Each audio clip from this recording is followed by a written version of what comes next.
Survivre dans un monde en colère. En 1894, un match de baseball s'est littéralement échauffé quand un joueur des Orioles de Baltimore, en visite chez les Red Sox de Boston, a commencé à se battre avec un joueur de troisième but. Le conflit a vite dégénéré lorsque les deux équipes se sont précipitées sur le terrain et que les partisans sont sortis des estrades pour se mêler à la bagarre. Pendant cette frénésie, quelqu'un a allumé un feu dans le stade et tout le terrain de baseball et 170 autres bâtiments ont été réduits en cendres. Tout cela à cause de la colère d'un homme. Même si cet exemple est extrême, c'est une bonne image de la destruction qui peut découler d'une colère non maîtrisée. La colère est très importante aux yeux de Dieu parce qu'elle ruine des vies, brise des mariages, blesse des enfants, sépare des amis et divise des églises. La colère et le ressentiment peuvent avoir un effet terrible, premièrement sur nous, deuxièmement sur nos relations avec les autres, et troisièmement sur notre communion avec Dieu.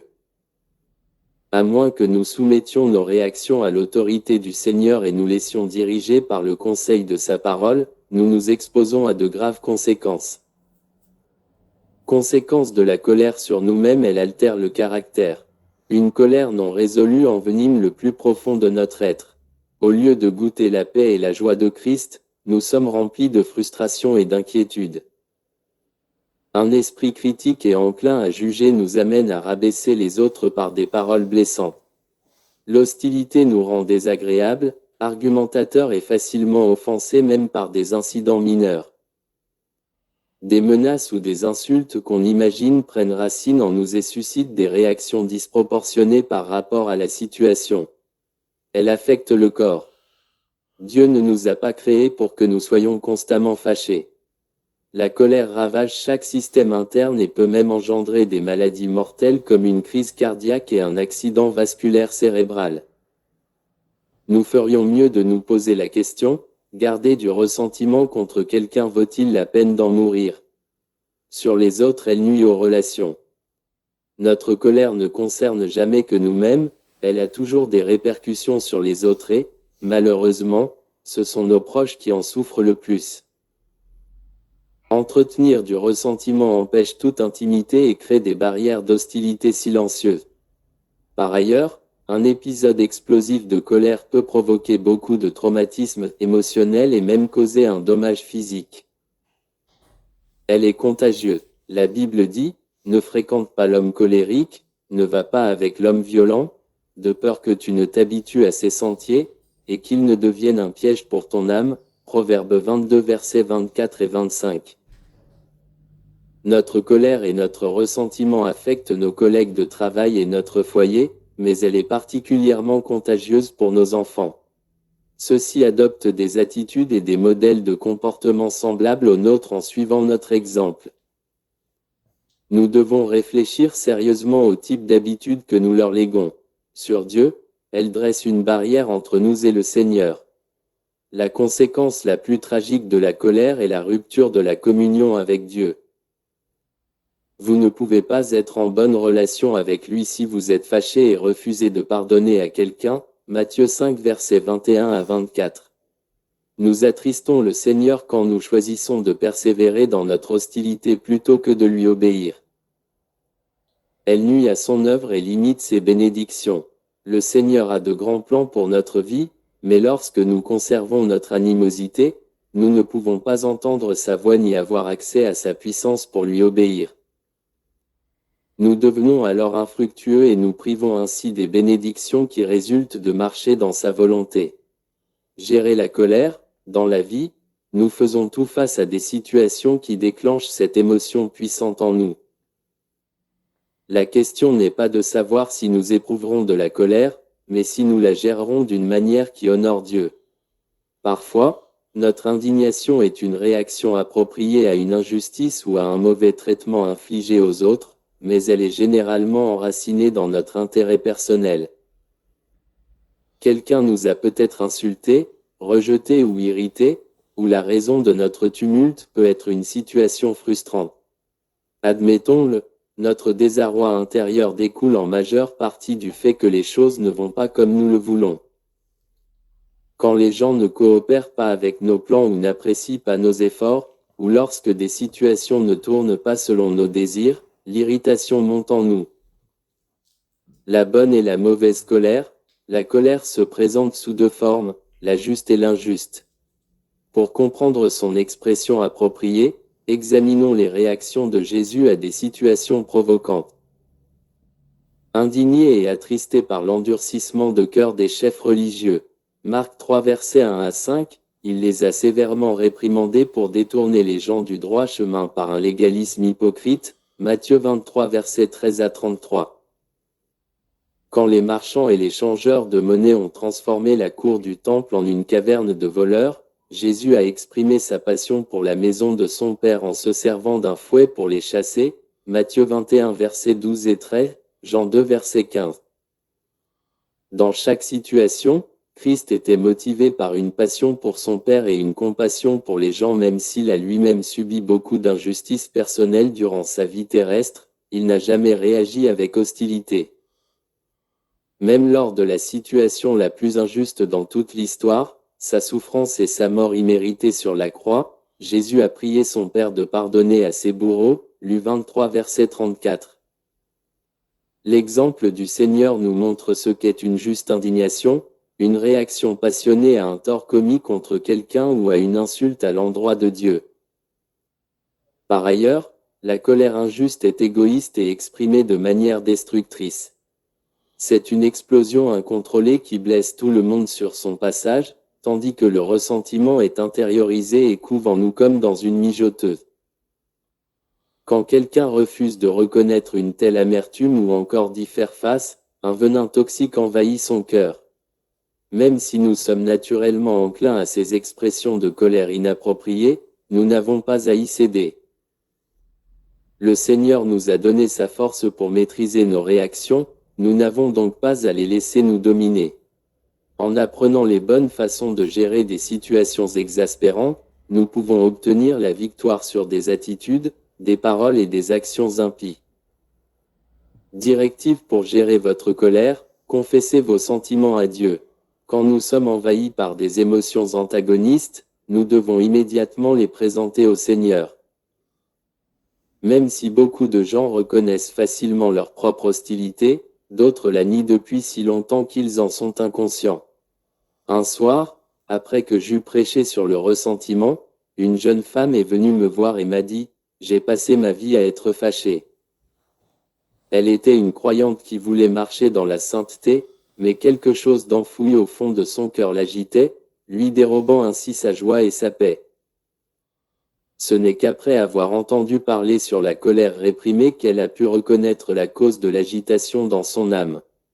Tandis que la colère étouffée est autodestructrice, son expression irréfléchie peut causer du tort aux autres. Nous avons tout besoin d'un moyen sûr d'évacuer nos sentiments négatifs sans blesser qui que ce soit. Le Seigneur est le seul qui puisse nous y aider, il connaît déjà nos pensées et nos émotions impures. Dites-lui tout ce que vous voulez, présentez-lui votre confusion, votre hostilité, votre ressentiment et votre douleur. Puis, demandez-lui d'œuvrer dans votre cœur pour vous aider à réagir d'une manière qui le glorifie et qui est bénéfique pour vous et les autres. Déterminez-en la source, même si cela semble relativement simple, déterminer la racine de notre colère peut être difficile.